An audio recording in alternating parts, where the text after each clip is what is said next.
e amados irmãos, eu dou a sua atenção para alguns minutos, pois nós temos um recado de Deus para transmitir aqui.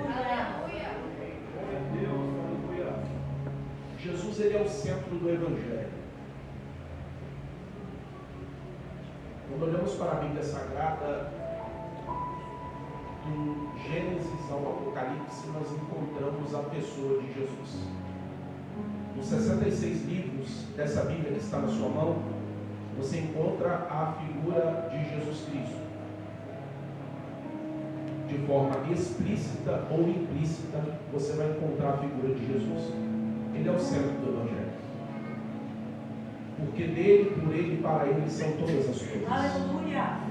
Porque dele, origem, por ele, caminho, para ele, destino, são todas as coisas. Glória!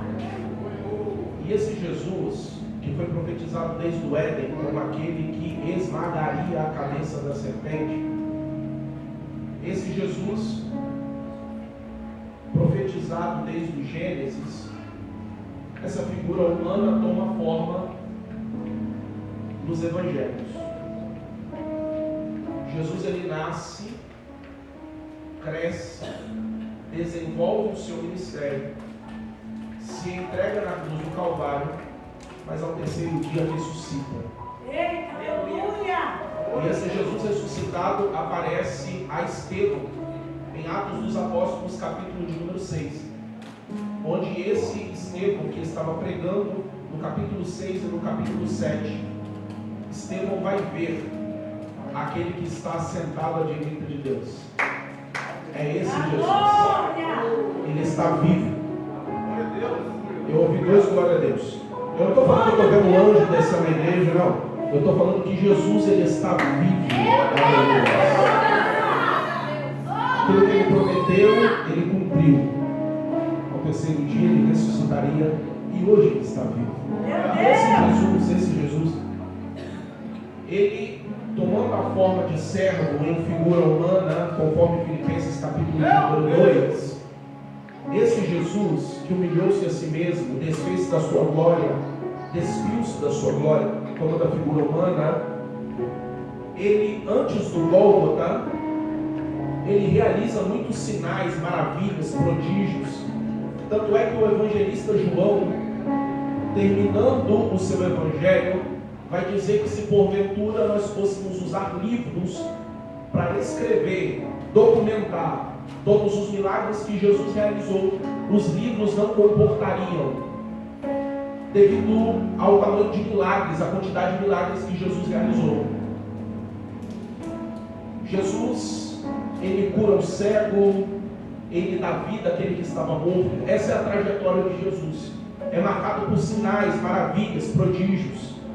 Tanto é que quando João Batista está preso, ele manda dois dos seus discípulos de João Batista, até Jesus, dizendo: pergunte se ele é aquele que iria vir, ou se nós devemos aguardar outro. Naquele momento, Jesus realiza muitos sinais, muitas pessoas são curadas, e Jesus responde aos discípulos de João Batista dizendo: diga para João que os cegos voltam a enxergar, os surdos voltam a ouvir, e o evangelho está sendo pregado aos humildes. Aleluia. Aí João Batista tem certeza, é ele. Aleluia. O Messias enviado, ele realiza muitos sinais. E esse Jesus ressuscitado, ele está aparecendo aqui no capítulo 24, não a partir do versículo 28, mas sim a partir do versículo 14.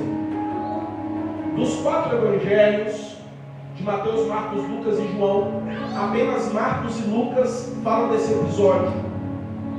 Você é crente, bom de Bíblia, e sabe que o caminho de Emaús está registrado apenas no evangelho de Marcos e Lucas. Marcos registra em apenas 2 versículos. Lucas, ele dá mais detalhes. Lucas traz até o nome de um deles, que é Cleopas. Do versículo 14 até o versículo de número 35, nós vamos ver o registro desse acontecimento. O Jesus que prometeu ressuscitar, ele ressuscita e ele aparece a 2 discípulos. Quantos discípulos, igreja? Vamos lá, quem está comigo? Deixa a chuva lá fora. Quantos discípulos, igreja? Quantos discípulos? 2. E esses 2 discípulos, eles estavam indo para uma aldeia que ficava aproximadamente 11 quilômetros de Jerusalém. Eu sei que você já conhece a história, só vou te relembrar. Esses 2 discípulos estavam indo para Jerusalém, falando dos últimos acontecimentos, versículo 15, dos últimos acontecimentos de Jerusalém.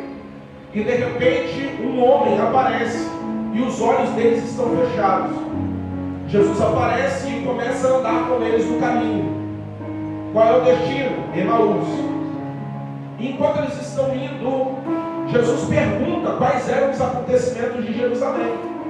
Aí eles dizem: por acaso o Senhor é um forasteiro, um estrangeiro? O Senhor não conhece, o Senhor não sabe.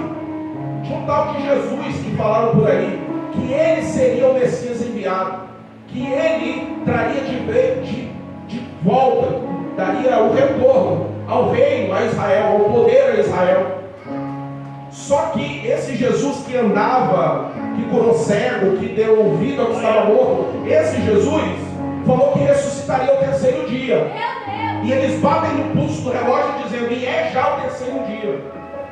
Quando eles falam isso, Jesus revela a condição do coração deles. Porque Jesus diz: nécios e tardios de coração. Por acaso vocês não se lembram que o Filho do Homem ia padecer, mas ao 3º dia ressuscitaria? E Jesus está pregando as Escrituras para ele. Só que no versículo 28 ele chega no destino final.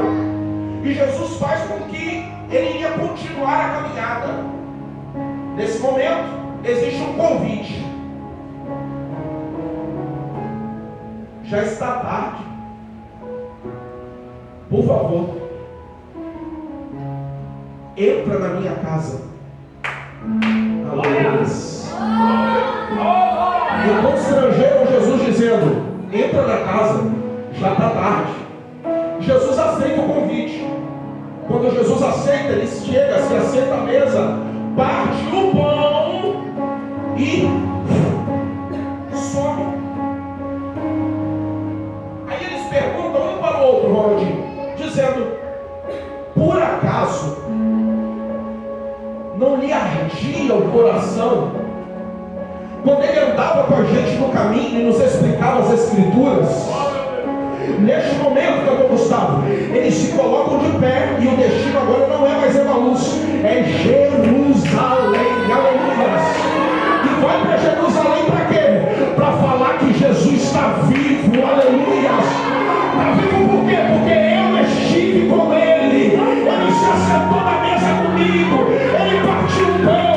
Os meus olhos se abriram. Meu coração queimou. Ele está vivo. Ele está vivo. Eu falei com ele hoje. Ele está vivo.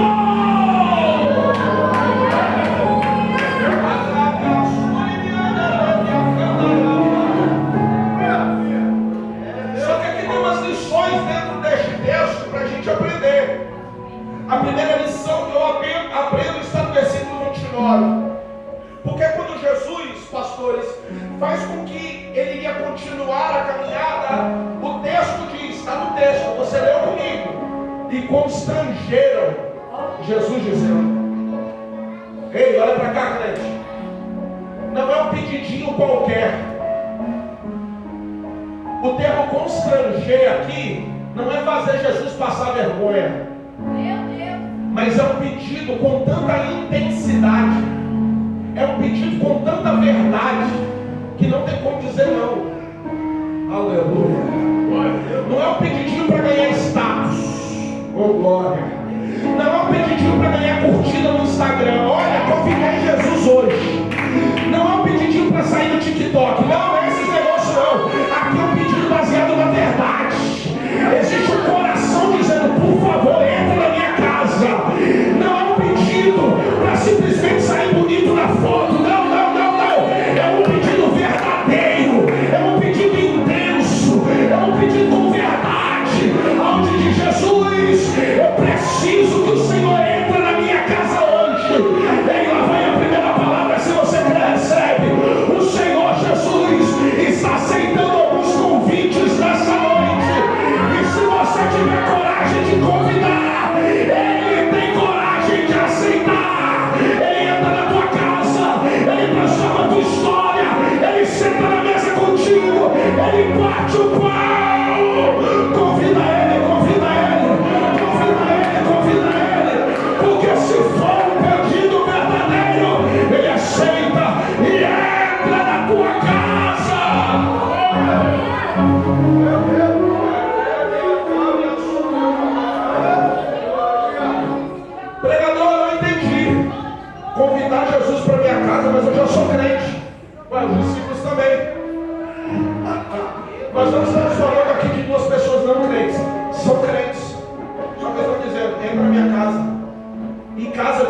coração. Casa representa coração. Aí, eles convidam Jesus. Eles convidam Jesus. Jesus aceita o convite. Só que eu vejo primeiro uma atitude, depois 3 transformações. Olha para cá. Primeira coisa. Vai doer, mas vai curar, tá? Segura aí.